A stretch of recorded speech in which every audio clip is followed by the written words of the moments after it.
서울에 왔던 선교사님들, 또 경상도에 왔던 선교사님들, 전라도에 왔던 선교사님들 스토리를 말씀을 드렸습니다. 충청도에 왔던 선교사님이 누구였을까? 오늘은 청주 선교의 아버지 민노아 선교사님의 스토리를 말씀드리려고 합니다. 이분의 청주에 가면 민노아 선교사님, 밀러 선교사님의 기념비가 있습니다. 민노아 선교사는 경기도와 충청도 지역을 맡았습니다. 민노아는 경기도 죽산 둔병리에 둔병리 교회를 세웠습니다. 그 당시 충북 청주군에 살던 많은 주민들이 장날이면은 경기도 죽산 둔병리까지 장보러 왔습니다.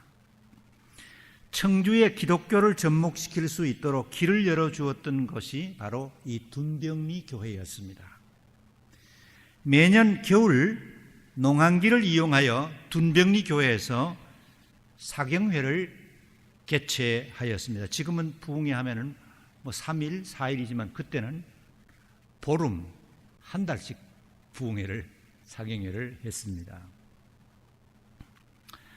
사경회를 열면 그 지역에 있는 교회 영수나 집사님들이 2주간 먹을 양식을 이불을 어깨에 짊어지고 왔습니다.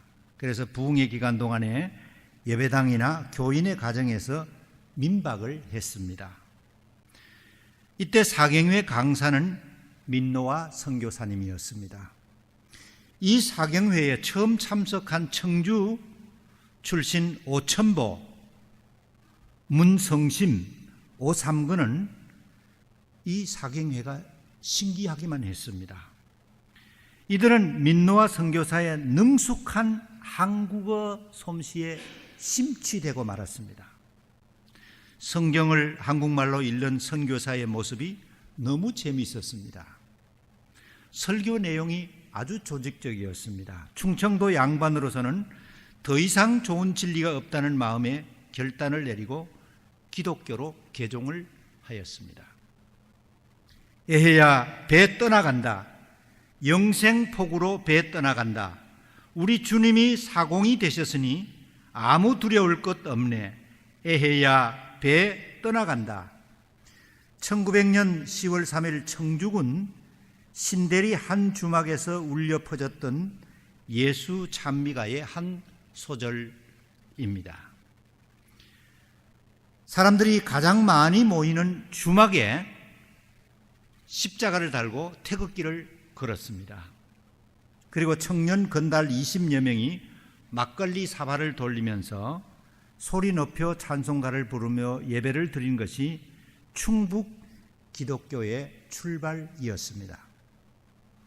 많은 사람들이 호기심이 있어 예배에 참석하였습니다. 몰려온 사람들을 보고 주막집 주모도 덩달아 좋아했습니다. 오늘 우리 집에 손님이 많이 오기 때문에 아주머니 오셔서 술상 좀 봐주세요. 이렇게 해서 이웃에 있던 아주머니들도 주막에 오게 되었습니다. 민노아 선교사는 주막에 들러 주모를 칭찬하자 그를 손님으로 알고 친절하게 대해 주었습니다. 이날 강사로 나선 민노아 선교사는 이렇게 시작했습니다. 술을 먹으면 집안이 망하고 죽어서 지옥 갑니다. 한국 사람들 중에 겨울에 이 술주정군이 많다는 것을 알고 술 못 먹게 하려고.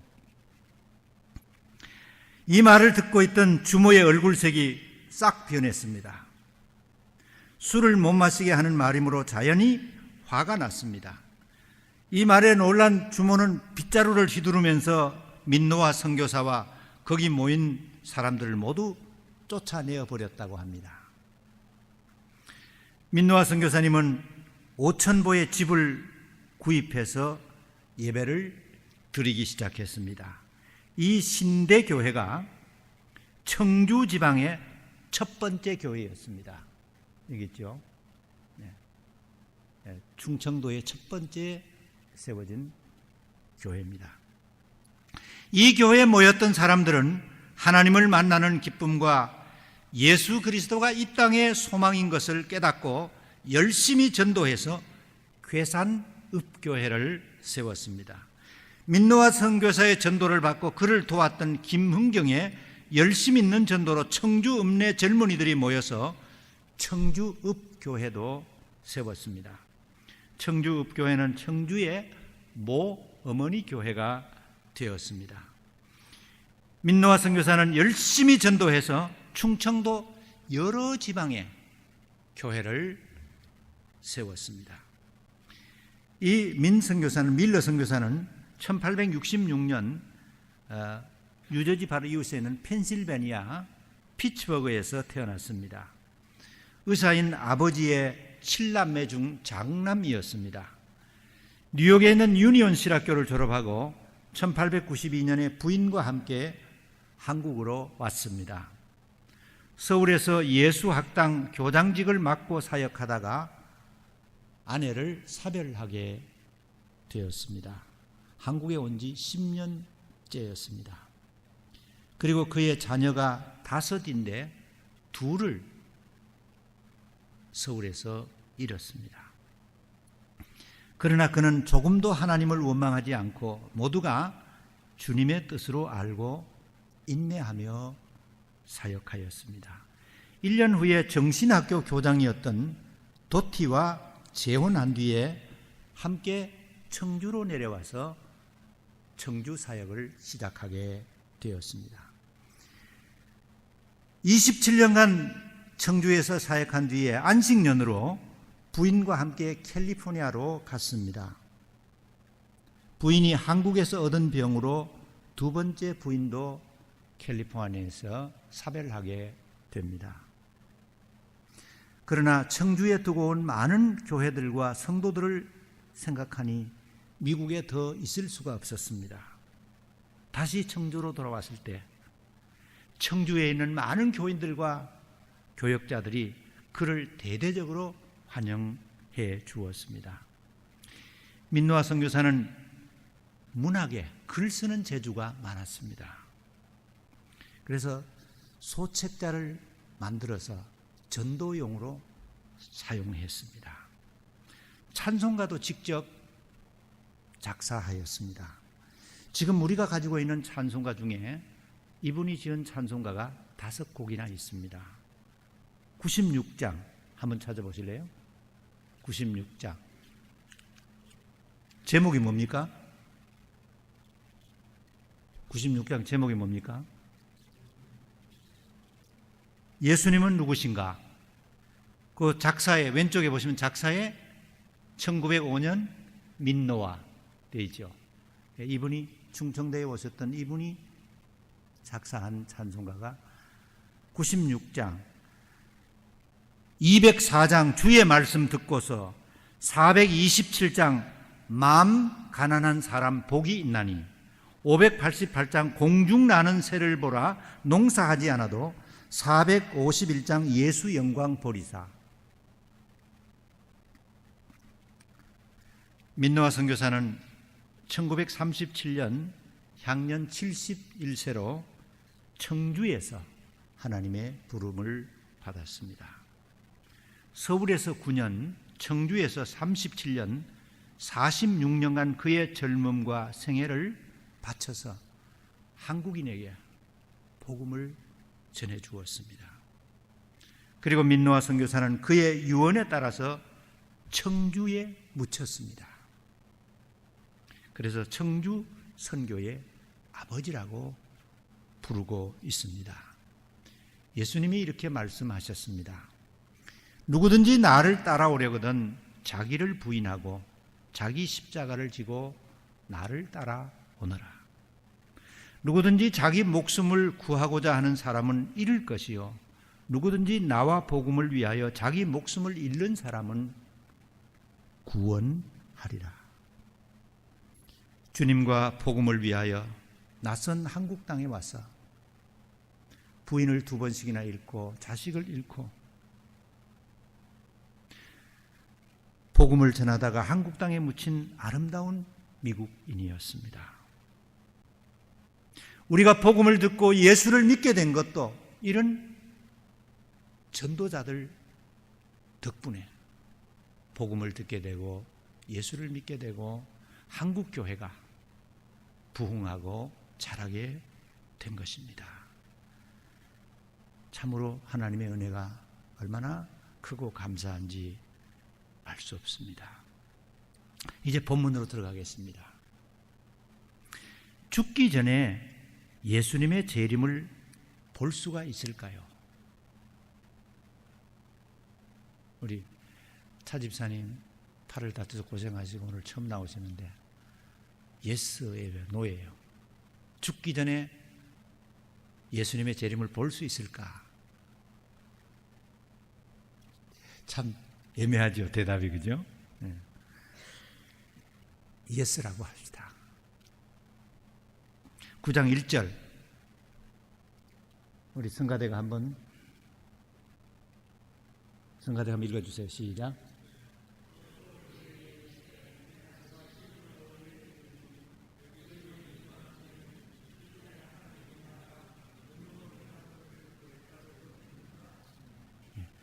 여기 서 있는 사람 중에는 죽기 전에 하나님의 나라가 권능으로 임하는 것을 볼 자들도 있느니라.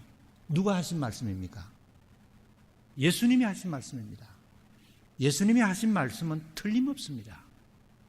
금방 이루어지지 않으면 그 후에라도 반드시 이루어집니다.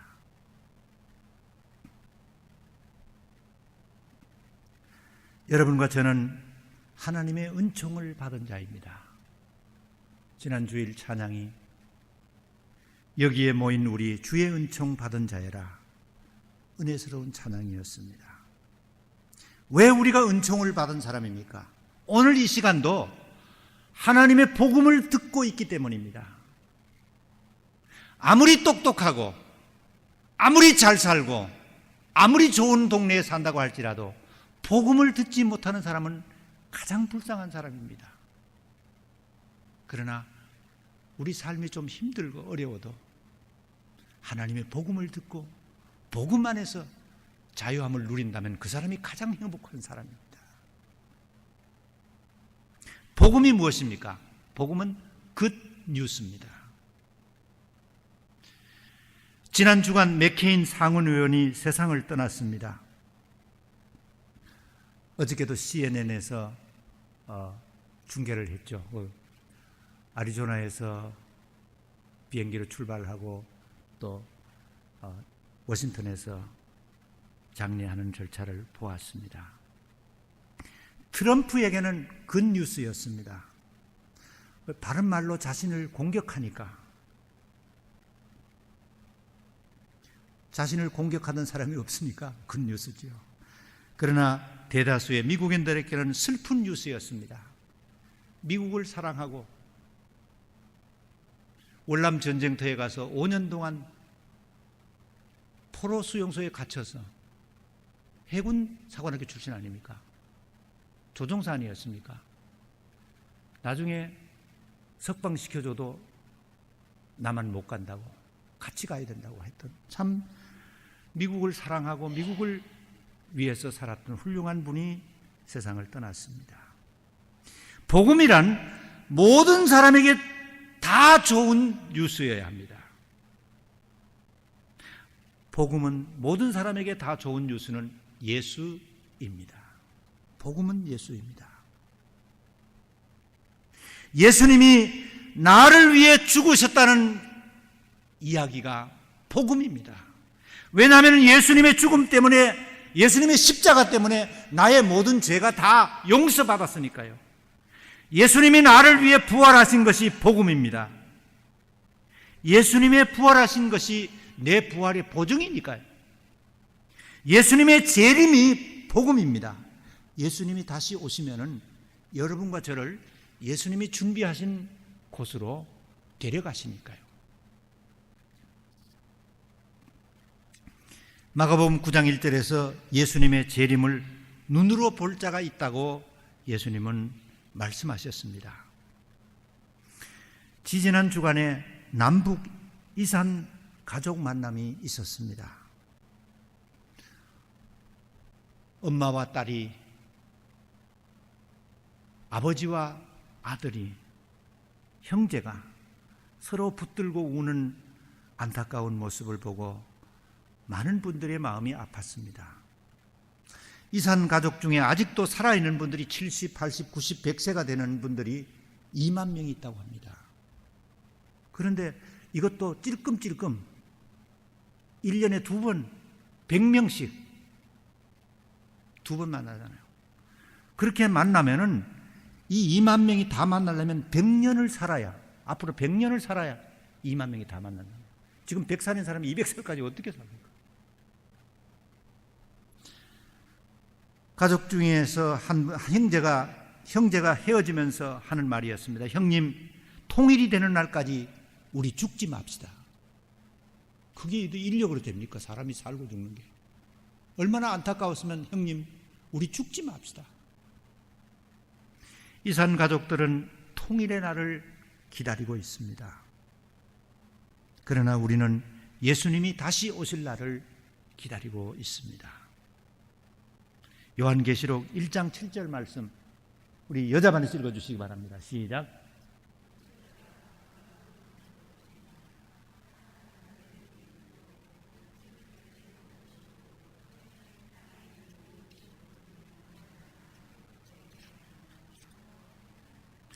제가 세번역 성경을 읽을게요. 볼지어다. 그가 누구죠? 그가 누구죠? 예수님이 구름을 타고 오시리라. 눈이 있는 사람은 다 그를 볼 것이요, 그를 찌른 자들도 볼 것이다.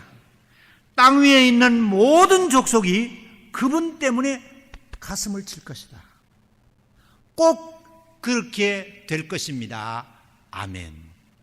성경을 이렇게 우리가 가지고 있는 개정 개혁판으로도 읽고 세번역으로도 읽고 또 쉬운 성경으로도 이렇게 읽으시면 비교가 되고 아주 이해가 쉽습니다.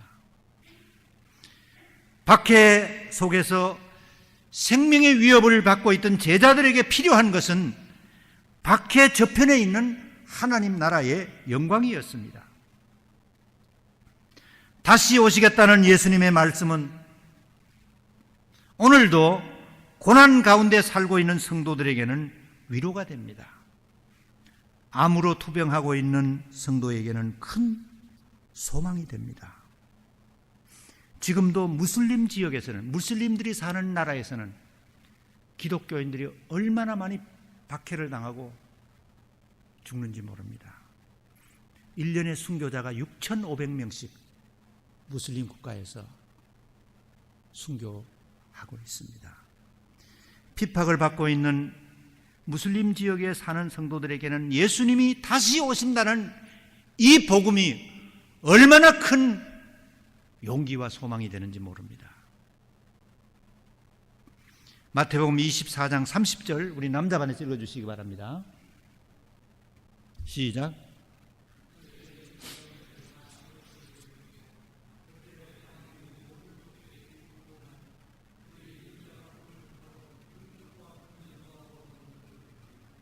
그때에 인자가 구름을 타고 오시는 것을 보리라. 여기 있는 성도님들 가운데 구름을 타고 오시는 주님을 보실 분이 있을지 누가 압니까? 우리가 못 보면은 우리 다음 세대가, 그 다음 세대가 구름을 타고 오시는 주님을 볼 때가 반드시 올 것입니다. 예수님의 말씀은 틀림없이 성취되기 때문입니다. 두 번째로 오늘 본문에 나와 있는 예수님의 변모 사건, 이 사건이 오늘 이 시대를 살고 있는 우리에게 무슨 상관이 있는가? 무슨 의미가 있는가? 하루는 예수님께서 3명의 제자, 예수님 12제자 중에도 우리가 자식들 중에도 마음이 더 가는 아이가 있잖아요. 그런데 예수님도 베드로와 야고보, 요한 3제자를 제일 좋아하셨던 것 같아요. 이 3명의 제자를 데리고 높은 산으로 올라가는데, 이 높은 산은 해발 2700m의 헐몬산입니다. 이 이스라엘에서 가장 북쪽 시리아에 있는 산이고, 여름에도 눈이 있고 눈이 녹은 물이 시원하게 내립니다. 2절 말씀 9장 2절 말씀 우리 성가대기 읽어주시기 바랍니다. 시작.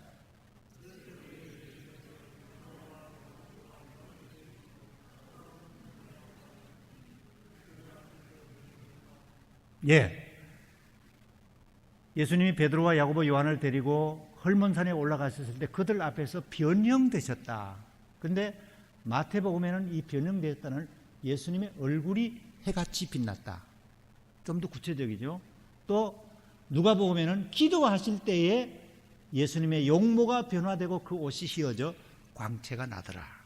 이렇게 복음서가 조금씩 같은 사건을 다르게 이렇게 기록하고 있는 것을 볼 수 있습니다. 특별히 누가는 예수님이 기도를 많이 강조하고 있습니다. 기도하실 때에 예수님의 용모가 변하고 옷이 휘어졌다. 우리도 기도할 때 마음이 많이 바뀝니다.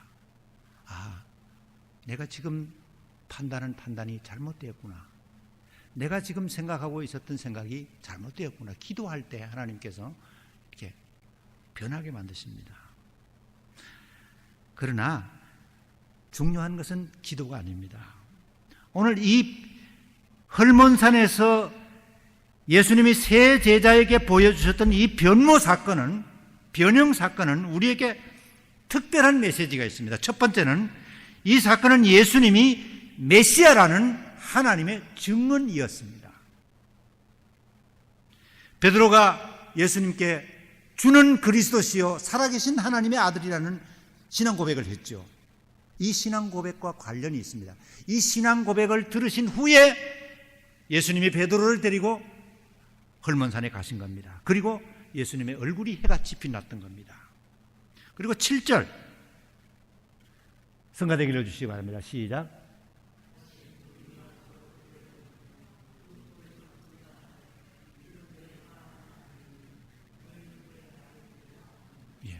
헐몬산에 올라가셨을 때 갑자기 예수님의 얼굴이 해같이 빛나고 광채가 나서 볼 수가 없고 옷이 빨래하는 사람이 그렇게 희게 만들 수 없을 정도로 하얗게 되어서 두려워 떨 때 그때 구름 사이에서 소리가 났습니다. 하나님의 음성이었습니다. 이는 내 사랑하는 아들이다. 그러니 너희는 예수님의 말을 들으라. 구름 속에서 난 소리는 하나님의 말씀이었습니다. 예수는 내 아들이다. 이 예수는 내 아들이다. 내가 보낸 자이다. 하나님의 증언이었습니다. 우리는 주일 예배 때마다 설교를 듣고 있습니다. 설교 시간이 무슨 시간입니까? 설교 시간은 신의 음성을, 하나님의 음성을 듣는 시간입니다. 그렇잖아요. 목사가 설교하지만은 목사는 하나님의 말씀을 전하기 때문에 하나님의 음성을 듣는 시간이 설교 시간입니다. 오늘 하나님께서 나에게 뭐라고 말씀하시는가? 하나님의 음성을 들었다면 그날 설교를 잘 들으신 겁니다. 두 번째 예수님의 변모는 예수님의 부활과 재림하실 때 영광스러운 모습을 보여주신 것입니다. 마가복음 9장 9절에 보면은 알 수 있습니다. 9절 우리 남자가 읽어주시기 바랍니다. 시작.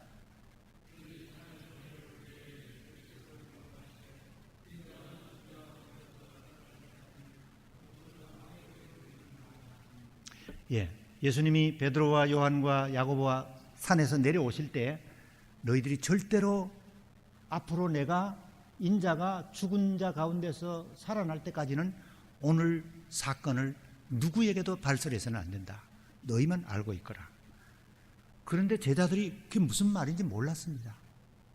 죽었다가 산다는 게 제자들은 상상을 못한 겁니다. 알지 못했습니다.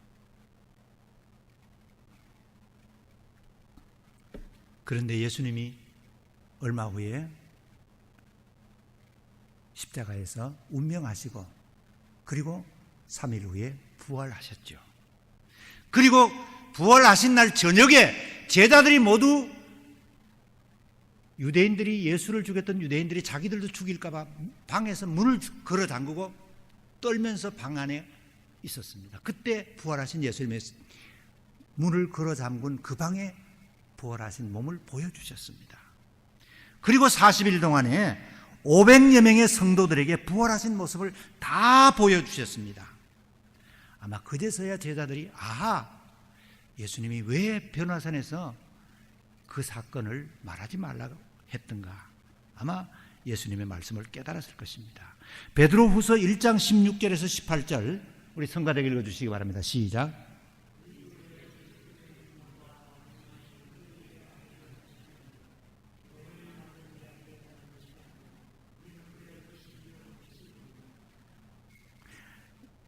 제가 세번역 성경 16절 읽을게요. 우리 주 예수 그리스도의 재림은 사람이 지어낸 이야기가 아닙니다. 우리가 이미 헐몬산에서 그의 위엄을 우리 눈으로 본 사람들입니다. 변화산에서 보았던 그 사건이 바로 예수님의 재림 때 일어날 영광스러운 사건인 것을 베드로 사도는 깨닫고 베드로서에 기록하게 된 것입니다.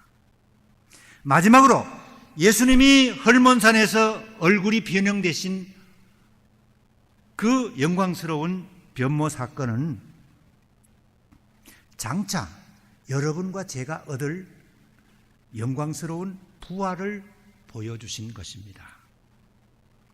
예수를 믿는 우리에게 비밀이 있습니다. 이 비밀은 세상 사람들이 전혀 알지 못합니다. 말해도 알아듣지 못하고 알 수도 없는 비밀입니다. 고린도전서 15장 우리 여자반에서 읽어주시기 바랍니다.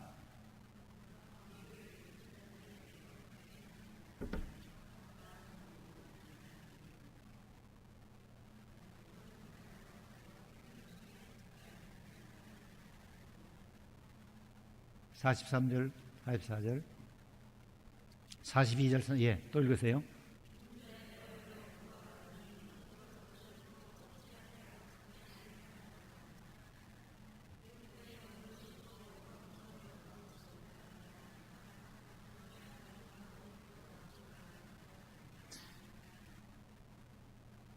죽은 사람들이 어떻게 다시 사느냐고 사람들은 말합니다. 믿지 않습니다. 이 부활을 이야기하면 믿지 않습니다. 그러나 분명히 사도 바울은 죽은 자들이 썩을 것으로 심고 썩지 않을 것으로 다시 산다고 하는 이 놀라운 비밀을 고린도 교회에 우리에게 말해주고 있습니다. 고린도전서 15장 51절 52절을 우리 같이 읽겠습니다. 시작. 보라, 내가 너희에게 비밀을 말하노니 우리가 다 잠잘 것이 아니요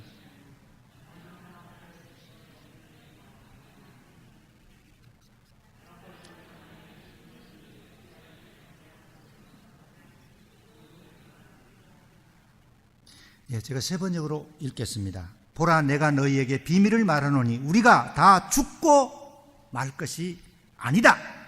마지막 나팔에 순식간에 호련히 다 변화하리니 나팔 소리가 나매 죽은 자들이 썩지 아니할 몸으로 다시 살아나고 우리는 변화될 것입니다.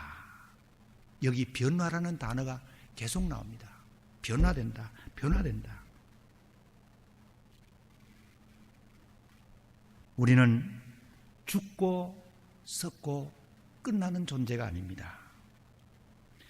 예수님이 부활하신 몸으로 우리도 변화될 것입니다. 안 믿는 사람은 절대로 이 사실을 알지도 못하고 믿지도 않습니다. 예수님이 여러분과 저에게만 알려주신 놀라운 비밀입니다. 고린도후서 3장 18절 우리 다 같이 읽겠습니다. 시작.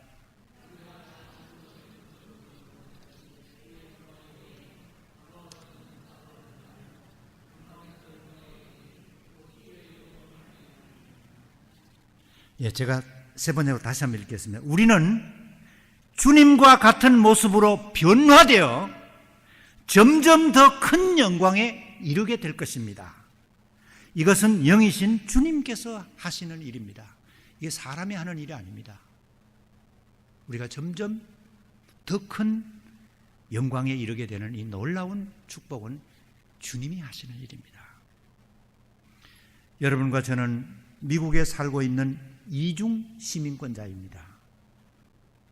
미국 시민인 동시에 우리는 하나님 나라의 시민권자입니다. 우리가 하나님 나라에서 예수님과 같이 살려면은 지금 이 몸 가지고 예수님과 같이 살 수 없습니다.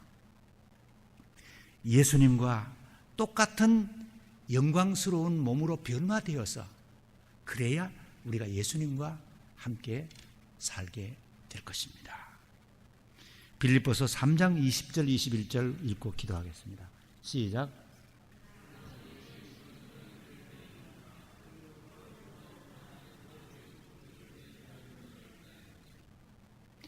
그는 만물을 자기에게 복종하실 수 있는 자의 역사로 우리의 낮은 몸을 자기의 영광의 몸의 형체와 같이 변하게 하시리라. 보세요. 우리의 낮은 몸을, 우리의 죽을 몸을 자기의 영광의 몸의 형체와 같이 변하게 하시리라. 이것이 여러분과 저의 미래입니다. 영광스러운 미래입니다. 이것이 주님이 주시는 비밀입니다. 기도하시겠습니다.